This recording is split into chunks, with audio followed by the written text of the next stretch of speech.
According to Stoics, the aim of life was to live purely. A life of virtue was one with the possibility to bring us our own happiness and fulfillment. It's the pursuit of virtue and good character that allows us to experience happiness. For the Stoic, happiness is the pursuit of virtue. When we aim to live purely, a happy life follows. In today's video, we are going to discuss how to care less and be more happy. Stay tuned to know more.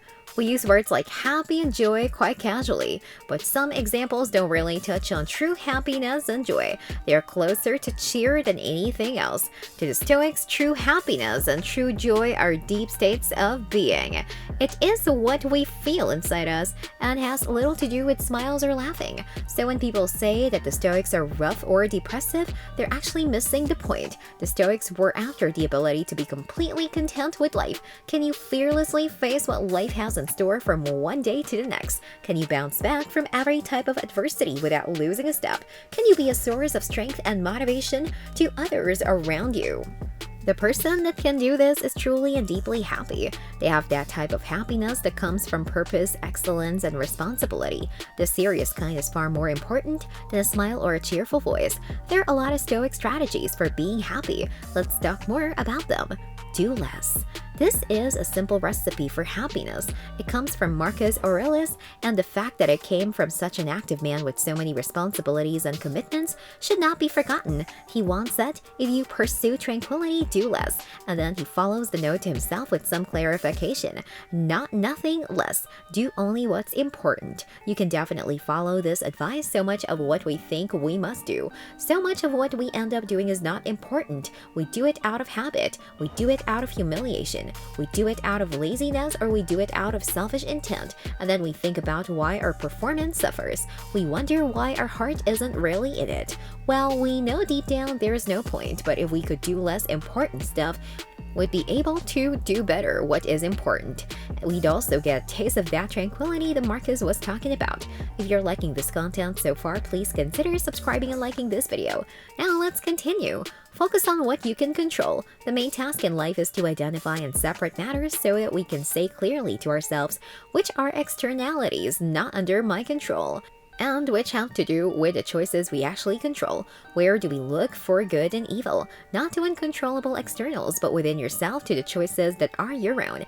Epictetus is popular for what he called the dichotomy of control. Basically, we can control some things and can't control others, and we should concentrate on what we can control. The Stoics realized that in the chaos of life, fixating on things we can't control is not a recipe for happiness or success, but for great suffering and discomfort. This is good advice for everyone. You should focus on the things you can control. Put your best actions into the tasks which are in front of you. Take care of the inputs and detach yourself from the outcomes. Don't think about what might happen later. See what it does to your happiness. Connect with others. According to Marcus Aurelius, the universe made realistic creatures for the sake of each other, with an eye toward common benefit, based on true value and never for harm. He wrote that human beings have been made for the sake of one another.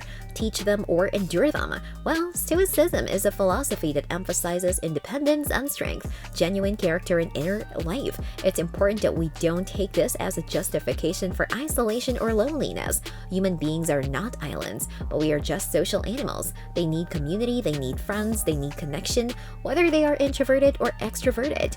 Well, we're social beings. Our nature seeks for connection. The lack of connection is a poison to our happiness and well-being, just like cigarettes or alcohol. It poisons our senses. It poisons our connections. It pollutes our society. You should step out of your bubble and connect with people. You have everything that you need. We think that we need a lot of things to be happy. We need lots of money. We need power. We need success. We must get that person to marry us. Well, it's not true. We've seen many people get these things and can tell it's no panacea. We have tasted these things ourselves, and what did we find? Now, it wasn't all it was cracked up to be. Marcus Aurelius once wrote, "Very little is required to make a life happy. It is all within yourself and your way of thinking." Seneca also suggested that the problem is not how little we have, but that we're always wanting more. What you must understand today is that you already have everything you need to be happy. You are already rich. You already have a great power, which is the power to specify your own needs and desires and the ability to say enough. A happy life will never be determined by superficial things. No amount is sufficient sufficient for one who has too little. Meanwhile, the person who can be grateful, who can direct their thoughts properly towards what is good in this life, will be happy in every situation. Well, that's all you need for a happy life. You can get this advice from here, if that's what you want. With that being said, it's time to end our today's video. Press the like button and subscribe to our channel for more interesting stuff. Peace out!